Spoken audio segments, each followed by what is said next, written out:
पिलामाने एबे देखिबा अत्याचारितार द्वितीय दृश्यटी देखिबा। द्वितीय दृश्य अच्छी तुमर अत्याचारिता स्वामी संघर ऑफिस कथा देइछि। अत्याचारित स्वामी संघर ऑफिस को जाइछन्ति ब्रजबाबू। मलिन मुख तांको देखि भद्र व्यक्ति विनोद बाबू प्रश्न पचारिछन्ति, आपणकर कौन दरकार? आज्ञा मु जणे अत्याचारित स्वामी। ब्रजबाबू कहिछन्ति, हाँ बसंतु। आपणकर नाम ब्रजबिहारी पति, कौन करती? डेपुटी। ओ बुझिली, कौन बुझिले? कहीं आपण स्त्री उपरे अत्याचार करती? कहीं पर जानिबे। आमर जड़े साइकियाट्रिस्ट अच्छा से आपन केते गुड़े प्रश्न पचारे, आपण तरफ की त्रुटि रही बुझी ने तापर चिकित्सार व्यवस्था करेंगे। आपण ए संघरे की कार्य करती? मु ए संघर संपादक। तेबे मो विषय टिके शीघ्र बुझंतु। आपण को 100 टंका देबाक पड़िबो।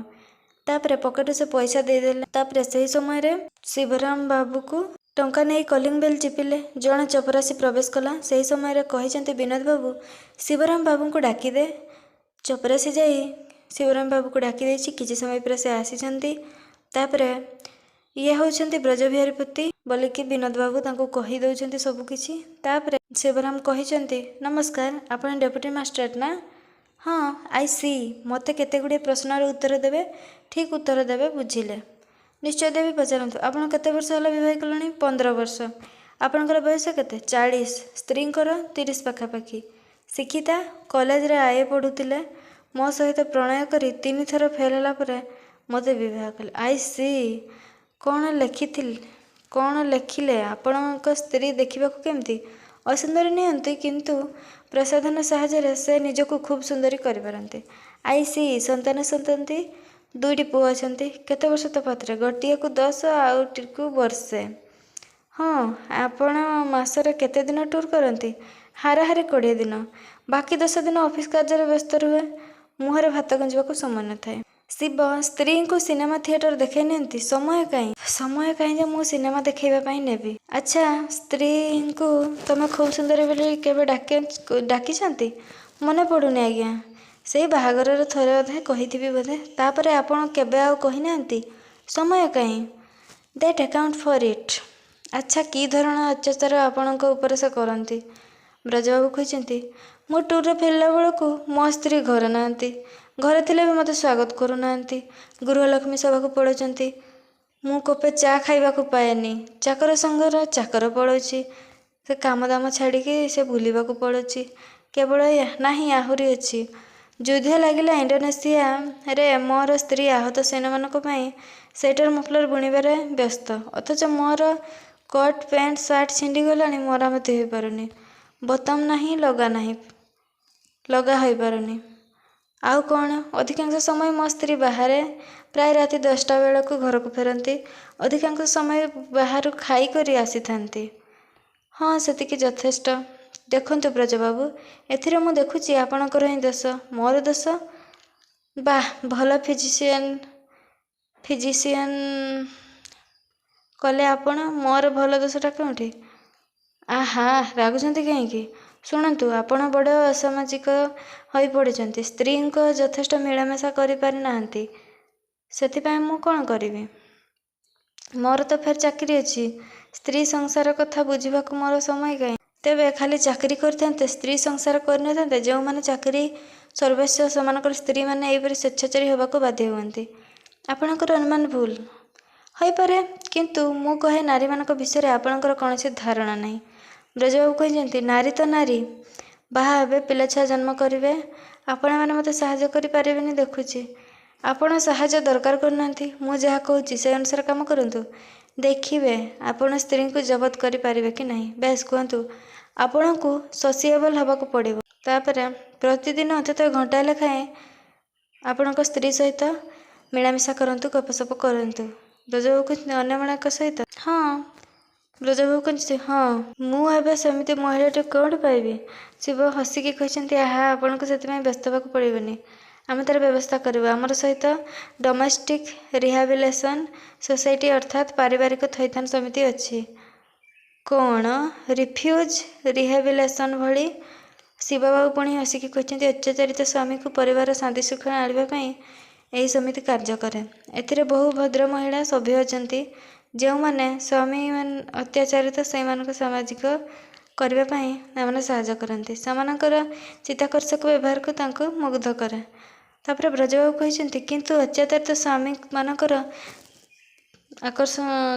ଚିତ୍ତକୁ ଆକର୍ଷଣ କଲାପରେ ଯଦି ସତକୁ ସତ ସେମାନଙ୍କର ସଶରୀର ଆକର୍ଷଣ କରନ୍ତି, ସେ ଭୟ କରନ୍ତିନି। ଅତି ବିଶିଷ୍ଟ ଭଦ୍ର ମହିଳା ସମାଜରେ ପାରିବାରିକ ସୁସ୍ଥତା ଓ ସୁଖ ଫେରାଇ ଆଣିବା ଦିଗରେ ବ୍ରତୀ ହୋଇ ଏ କାର୍ଯ୍ୟ କରୁଛନ୍ତି।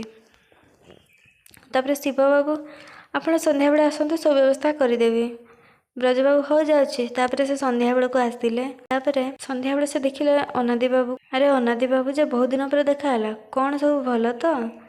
ଅନାଦି ବାବୁ କହୁଛନ୍ତି ଭଲ ଆଉ କ'ଣ, ମୁଁ ବି ଜଣେ ଅତ୍ୟାଚାରିତ ସ୍ୱାମୀ। ଆପଣ ବି ମୋ ଭଳି ଅତ୍ୟାଚାରିତ? ହଁ ଆଜ୍ଞା, ଆପଣଙ୍କ ଭଳି। ଶିବ ହସୁଛନ୍ତି। ତାପରେ ବ୍ରଜବାବୁ କହିଛନ୍ତି ଆପଣ ବି ମୋ ଭଳି ଅସାମାଜିକ ସ୍ତ୍ରୀଙ୍କ ପ୍ରତି ଯଥେଷ୍ଟ ଦୃଷ୍ଟି ଦେଇ ପାରିନାହାନ୍ତି। ହଁ, ତାହା ନୁହେଁ ଆଜ୍ଞା, ଅତି ବେଶୀ ମାତ୍ରାରେ ଦୃଷ୍ଟି ଦେବାରୁ ସ୍ତ୍ରୀ ଉପରେ ଅତ୍ୟାଚାର ଆରମ୍ଭ କରିଦେଇଛି। ବ୍ରଜବାବୁ କହିଛନ୍ତି ଏମିତି ବି ହୁଏ? ହୁଏ। ଯେତେବେଳେ ଯାହା ଦରକାର ସବୁ ଯୋଗାଡ଼ ଦେଲି, ଶାଢ଼ୀ, ଗାଡ଼ି, ଘର ବାଡ଼ି ସବୁ କିଛି ଦେଲି ସ୍ତ୍ରୀଙ୍କୁ ସନ୍ତୁଷ୍ଟ କରିବା ପାଇଁ। ତାହେଲେ ସିଏ ଆପଣଙ୍କୁ ଖୁବ୍ ଭଲ ପାଉଥିବେ। କିନ୍ତୁ ତା ବଦଳରେ ସିଏ ଭଲ ପାଇବା ନୂଆ ଘରେ ଦିନେ ଛାଡ଼ି ଦିନେ ଗାର୍ଡ଼ନ ପାର୍ଟି କରିବାକୁ ଆଉ ଅନ୍ୟମାନଙ୍କ ସହ ଗାଡ଼ି ହାୱାରେ ବୁଲିବାକୁ, ଇଏ ତ ବଡ଼ ଅନ୍ୟାୟ। ଆପଣ ଏସବୁ କିପରି ବରଦାସ୍ତ କରୁଛନ୍ତି? ଖାଲି ଏତିକି ହେଇଥିଲେ ତ ଯଥେଷ୍ଟ ହେଇଥାନ୍ତା। ବିନତୀ ଦେବୀଙ୍କର ସ୍ୱାମୀ ଭାବରେ ମୋର ଆଦର ବି ସମାଜରେ ବଢ଼ୁଥିଲା। ତେବେ ହେଲା କ'ଣ? ସେ ରୀତିମତ ଅନ୍ୟ ସହିତ ପ୍ରଣୟ ଆରମ୍ଭ କରିଦେଇଛନ୍ତି। ସତେ ନା କ'ଣ? ତେବେ ଆପଣଙ୍କ କେସ୍ଟା ବଡ଼ ସାଂଘାତିକ। ଦେଖାଯାଉ କ'ଣ ହେଉଛି। ଏଇ ସଂଘର ସାହାଯ୍ୟ ନେଇଛି। ତାପରେ ବିନୋଦ ବାବୁ କହିଛନ୍ତି କ'ଣ ବିନୋଦ ବାବୁ, ଆଜି ସନ୍ଧ୍ୟାରେ ମୁଁ ଏଇ ସମିତିକୁ ଆସିବି କି? ହଁ ନିଶ୍ଚୟ ନିଶ୍ଚୟ। ଆପଣମାନଙ୍କ ଭଳି ଲୋକମାନଙ୍କ ପାଇଁ ଏ ସଂଘ ଗଢ଼ା ହେଇଛି। ଆଉ ପଚାରୁଛନ୍ତି କ'ଣ? ତାପରେ ଅନାଦି ବାବୁ, ମୋ ସ୍ତ୍ରୀକୁ ଦେଖି ଦେଖି ଅନ୍ୟ ନାରୀ ସହିତ ଖୁବ୍ ମିଳାସ କରିବି। ସେମାନଙ୍କ ସହିତ ପ୍ରଣୟ ଅଭିନୟ କରିବି। ବ୍ରଜ କହିଛନ୍ତି ଓ ବୁଝିଗଲି, କିନ୍ତୁ ଗୋଟାଏ କଥା, ପ୍ରଣୟର ଅଭିନୟଟା ସତରେ ପରିଣତ ହୁଏ। ବିନୋଦ ବାବୁ ଟିକେ ବିରକ୍ତ ହୋଇଯାଇଛନ୍ତି। ଆପଣ ବାରମ୍ବାର ସେଇ କଥା କହୁଛନ୍ତି। ଆପଣ ଅତି ଗଣ୍ୟମାନ୍ୟ ବ୍ୟକ୍ତି। ସମିତିର ସଭ୍ୟମାନେ ବି ଅତି ଗଣ୍ୟମାନ୍ୟ। ତେଣୁ କୌଣସି ଦୁର୍ଘଟଣା ଘଟିବାର ଆଶଙ୍କା ନାହିଁ। ବ୍ରଜବାବୁ କହିଛନ୍ତି କ୍ଷମା କରିବେ, ମୁଁ ଖାଲି ଦୁର୍ଘଟଣା କଥା କହୁଥିଲି। ତାପରେ ଭିତରକୁ ହଉ ଅନାଦି ବାବୁ, ତେବେ ମୁଁ ଆଶା କହି ବାହାରକୁ ଗଲାବେଳେ ହଠାତ୍ ଝଡ଼ ବେଗରେ ବନମାଳା ଦେବୀଙ୍କର ପ୍ରବେଶ ହେଇଛି। ବନମାଳା ଦେବୀ ଭିତରକୁ ଆସିଛନ୍ତି। ବ୍ରଜବାବୁ ଚମକି ଠିଆ ହୋଇଗଲେ। ବନମାଳା ଦେବୀ ମଧ୍ୟ ତାଙ୍କୁ ବିସ୍ମିତ ନେତ୍ରରେ ଚାହିଁଲେ। ବିନୋଦ ବାବୁ କହିଛନ୍ତି ଆସନ୍ତୁ ଆସନ୍ତୁ ବନମାଳା ଦେବୀ, ଇଏ ହେଉଛନ୍ତି ଶ୍ରୀ ବ୍ରଜବିହାରୀ ପତି, ଡେପୁଟି ମାଜିଷ୍ଟ୍ରେଟ୍ ସବୁ ଇତ୍ୟାଦି ତାଙ୍କ ବିଷୟରେ କହିଦେଉଛନ୍ତି। ଶ୍ରୀମତୀ ବନମାଳା ଦେବୀ ଆମର ପାରିବାରିକ ଥଇଥାନ ସମିତିର ଚେୟାରମ୍ୟାନ୍। ଅନାଦି ବାବୁ ନମସ୍କାର କଲେ। ବନମାଳା ପ୍ରତି ନମସ୍କାର ଜଣାଇ କିନ୍ତୁ ବ୍ରଜବାବୁ ପୂର୍ବପରି ନିଶ୍ଚଳ ରହିଲେ। ବନମାଳା ରୁଦ୍ଧକଣ୍ଠରେ ବ୍ରଜବାବୁଙ୍କୁ ଲକ୍ଷ୍ୟ କରି ତମେ କାହିଁକି ଏଠି? ତାପରେ ବିନୋଦ କହିଛି ସେ ଜଣେ ଅତ୍ୟାଚାରିତ ସ୍ୱାମୀ, ଆମ ସଂଘର ସାହାଯ୍ୟ ଚାହାନ୍ତି। ବନମାଳା ଦେବୀ କହିଛନ୍ତି ସତେ? ବିନୋଦ, ଆପଣ ତାଙ୍କୁ ଚିହ୍ନନ୍ତି? ବନମାଳା ଖୁବ୍ ଭଲରେ ଚିହ୍ନେ। ମୁଁ ତାଙ୍କୁ ତାଙ୍କ ସ୍ତ୍ରୀଙ୍କୁ ଅତ୍ୟାଚାରରୁ ମୁକ୍ତ କରିବି। ତାଙ୍କ ଭାର ମୋ ଉପରେ ଛାଡ଼ି ଦିଅନ୍ତୁ। ବିନୋଦ କହିଛନ୍ତି ତାହେଲେ ତ ଅତି ଉତ୍ତମ। ବୁଝିଲେ ବ୍ରଜବାବୁ, ଆପଣଙ୍କର ଭାରି ଭଲ ଭାଗ୍ୟ। ସମିତିର ସ୍ୱୟଂ ଚେୟାରମ୍ୟାନ୍ ଆପଣଙ୍କର ଭାର ନେଲେଣି। ନା କ'ଣ କହୁଛନ୍ତି? ହତାଶ ଭାବରେ ନା କହିବି ଆଉ କ'ଣ, ମୋର ଭାଗ୍ୟ ଭାରି ଭଲ। ବନମାଳା ଆସ ମୋ ସଙ୍ଗରେ ଚାଲ କହିକି ଡାକି ନେଇଯାଉଛନ୍ତି। ତାପରେ ବ୍ରଜବାବୁ ହଉ ଚାଲ।